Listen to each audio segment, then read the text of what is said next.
akan panel ya. Setelah beliau Pak Sekdim, nanti setelah ini Pak Kabid akan juga menyampaikan beberapa poin-poin paparan berkenaan dengan pengelolaan POSP, juga tentang satuan pendidikan pada umumnya.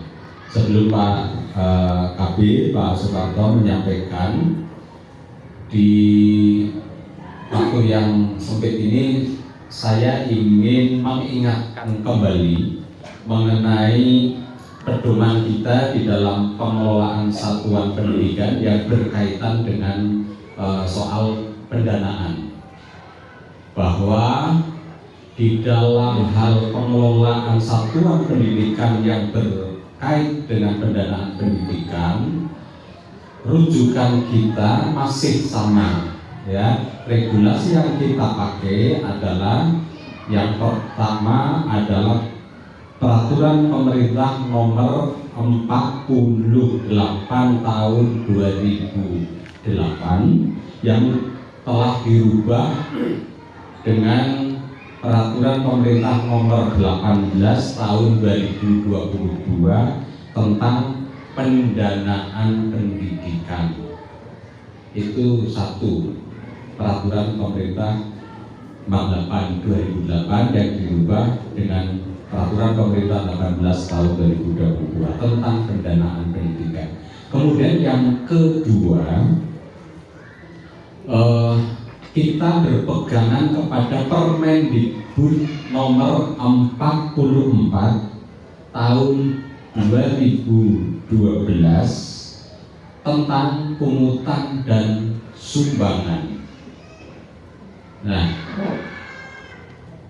pasal yang spesifik berkenaan dengan pendanaan ini dapat kita lihat di pasal 5 yang menyatakan bahwa sumber biaya pendidikan pada satuan pendidikan dasar yang diselenggarakan oleh pemerintah dan atau pemerintah daerah adalah A. APBN, B. APBD, dan C. sumbangan dari peserta didik atau orang tua walinya, serta D. bantuan lembaga lainnya yang tidak mengikat, dan seterusnya sampai dengan poin G di situ. Nah, catatan tentang ini perlu kami ingatkan kembali, segarkan di sini. Mengapa? Karena pada kenyataannya waktu-waktu terakhir muncul dinamika. Dinamikanya apa? Yaitu berkenaan dengan himbauan pemerintah Kabupaten Banjarnegara untuk lebih berhati-hati di dalam proses penggalian pendanaan yang bersumberkan dari sumbangan dari masyarakat atau yang sering kita sebut sebagai PSN.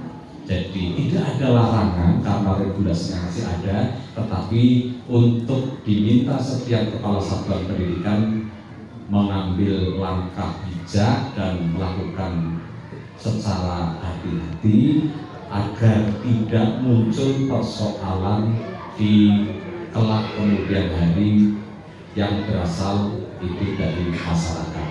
Inilah teman-teman semua, sehingga pada saat terakhir kami tahu bahwa di tengah-tengah keterbatasan kita masih hanya mengandalkan BOSP, BOS bagi sekolah negeri.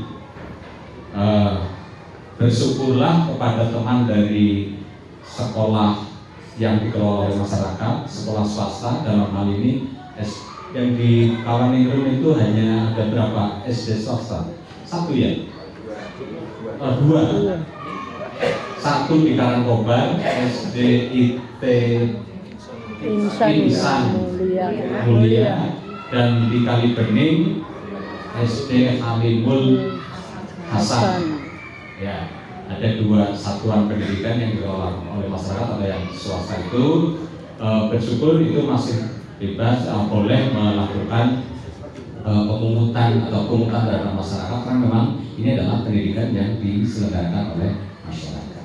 Tetapi sekali lagi warning itu situasi terakhir ini perlu menjadi pencermatan kita sehingga di dalam pengelolaan BOSP kita benar-benar cermat, kemudian benar-benar penuh dengan perhitungan, dan ini titik-titik kritis karena ini adalah akhir tahun 2025 dan menjelang pelaksanaan penyusunan anggaran untuk tahun 2026. Itu poin yang ingin saya sampaikan. Untuk waktu berikutnya saya